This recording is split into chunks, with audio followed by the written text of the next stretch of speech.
Beerreviews.com. Tonight, a beer that I have been anticipating to review because it's no longer on the shelf and I have had it sitting in my refrigerator for probably 2 months. It's an IPA, not supposed to do that, drink them fresh, but it's just one that I just haven't gotten around to reviewing. So it's from the Caldera Brewing Company. They are out of Ashland, Oregon. We have reviewed a few of their beers before. This one is our Mosaic Indian Pale Ale. Awesome can. Love the graphics. Very eye-catching. I admit one of the reasons why I purchased it was because of that.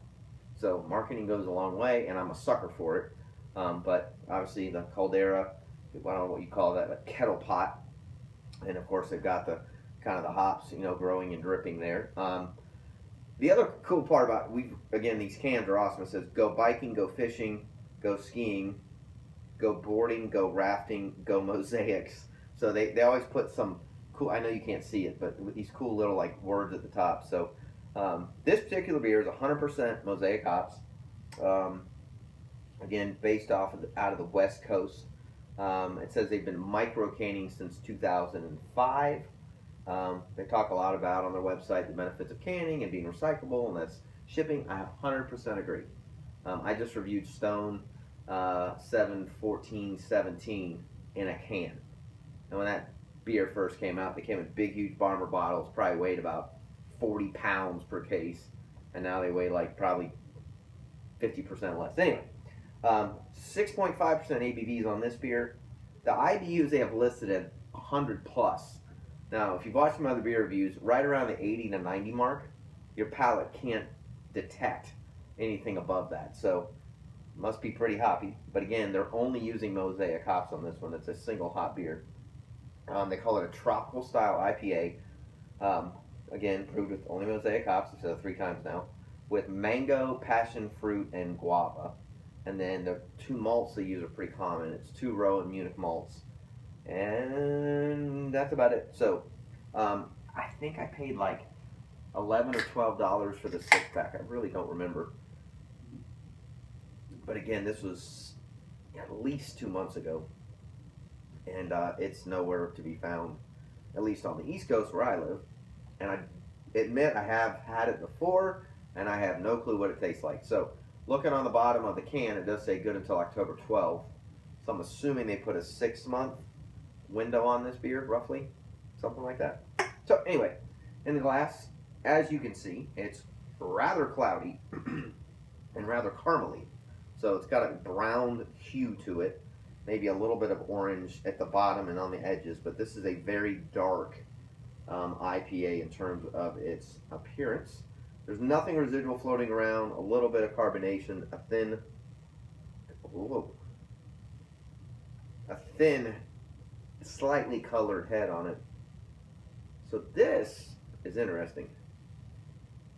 I don't remember this at all.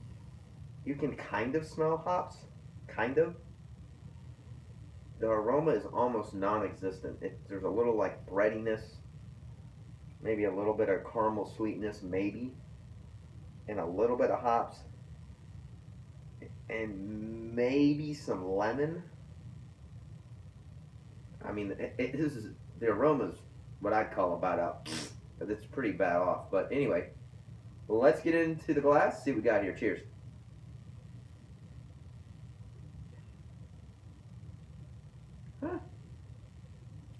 I don't remember this at all. So, wow. So this beer, for an IPA, is on the highly malty side. It's got a lot of kind of, again, the breadiness flavor, the sweetness of the caramel you absolutely can taste. It's got a little like residual sugarness to it. I can honestly tell you, you can barely taste the hops. Now, in defense of this beer, it's been sitting in my refrigerator for close to 2 months. But I can tell you this, it's been less than 2 months, at best. So, I don't know if it's because it's been shelved wrong. Yeah, this is a malty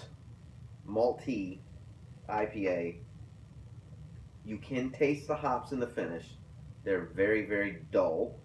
in and coming out above the extremely dense backbone of Munich malts, which you can absolutely taste in here. There's just too much malt. I taste no mango. I taste no passion fruit. Almost none. I mean, there's almost like this hint of fruit coming out. So, for this review, we rate our beers between 1 and 5. I would, at best, give this a 1.5. If I had 2 of them, I wouldn't drink the other one. I doubt I'll finish this one, and I'll start over with maybe something else if needed. But it is a malty IPA that is very driven with caramel sweetness and vastly overpowers the fruit and the hops. So, not so much is what I say on this review. So, again, if you've tried it, the Mosaic IPA from Caldera, please leave comments on our YouTube channel and our website. We appreciate them. We upload all the time. Please subscribe to our YouTube channel. And as always, we will see you again real soon. Cheers.